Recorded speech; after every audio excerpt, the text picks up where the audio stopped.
God does make a way. Last August the 3rd of '93, I went for my routine mammogram and felt fine, but was told that I had 2 malignant tumors and should contact my doctor the first thing the next morning. I went home, I told my husband, and then I started to pray and asked the Lord to fix it, because God had always fixed things for me.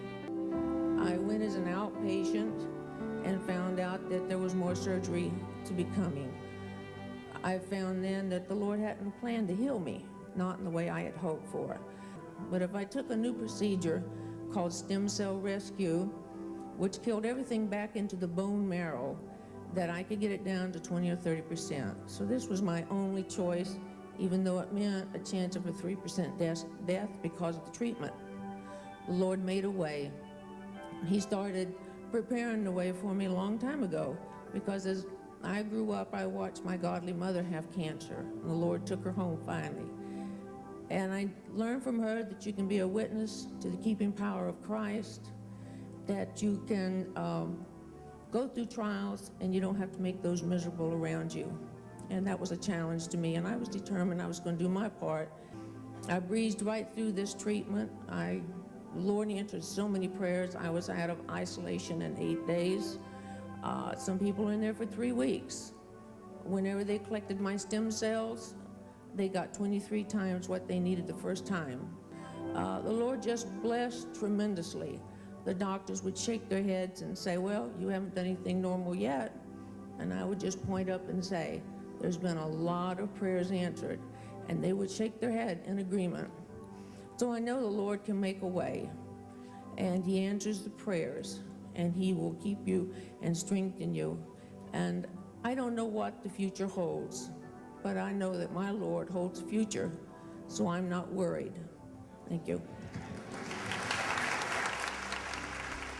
So that was 20 years ago, but you know, I still remember how I felt when I found out, because what the doctors told me wasn't a whole lot of hope for me. And I knew that if God wanted me to leave this earth, that I would. But He let me know that He wanted to strengthen me and let me get past all of this and become a stronger person through it.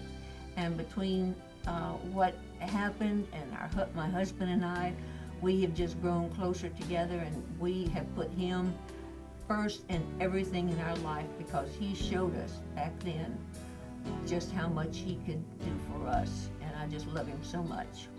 Well, I'm going to give you my 2 cents on this. When she was diagnosed with cancer, we didn't know, exactly what was going to happen, and so we went to the doctors and everything. And the first thing I did, whenever I found out about it, immediately I called my pastor and asked him to come over. Would he come over and anoint Donna with oil, as James says in the Bible? And they did. They came over, and I figured that's it. That God's going to do it. He's going to take care of it.